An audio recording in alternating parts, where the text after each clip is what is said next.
કેશોદ તાલુકાના બાવા સિમરોલી ગામના ખેડૂતોએ આજે વડલી નાકા સીમ માર્ગ પરના દબાણો હટાવવા માટે મામલતદાર કચેરી ખાતે મોરચો માંડ્યો હતો. ખેડૂતોનો આક્ષેપ છે કે સિમરોલી ગામને જોડતા આ રસ્તા પર દબાણો થવાથી તેમને ખેતર સુધી પહોંચવામાં ભારે હાલાકી પડી રહી છે. આ બાબતે ખેડૂતોએ મામલતદારને લેખિત આવેદન આપી તાત્કાલિક દબાણો દૂર કરી રસ્તો ખુલ્લો કરવાની માંગ કરી છે. ખેડૂતોએ આશા વ્યક્ત કરી છે કે તંત્ર દ્વારા આ મામલે વહેલી તકે નિરાકરણ લાવવામાં આવશે. હીરાભાઈ પીઠાભાઈ, ગામ બાવા સિમરોલી, વ્યવસાય ખેતી. આજે બાવા સિમરોલી ગામના વડલીવાળા વિસ્તારના ખેડૂતો બધા પોતાના રસ્તાના પ્રશ્ન માટે થઈને મામલતદાર સાહેબને રજૂઆત કરવા માટે આવેલા.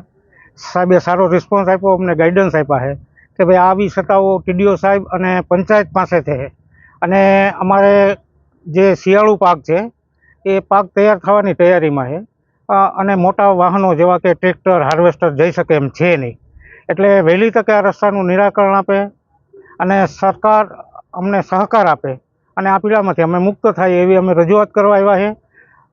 મેજિસ્ટ્રેટ સાહેબે બહુ સારી સહકાર આપ્યો છે અને અમને ગાઈડન્સ આપ્યું છે.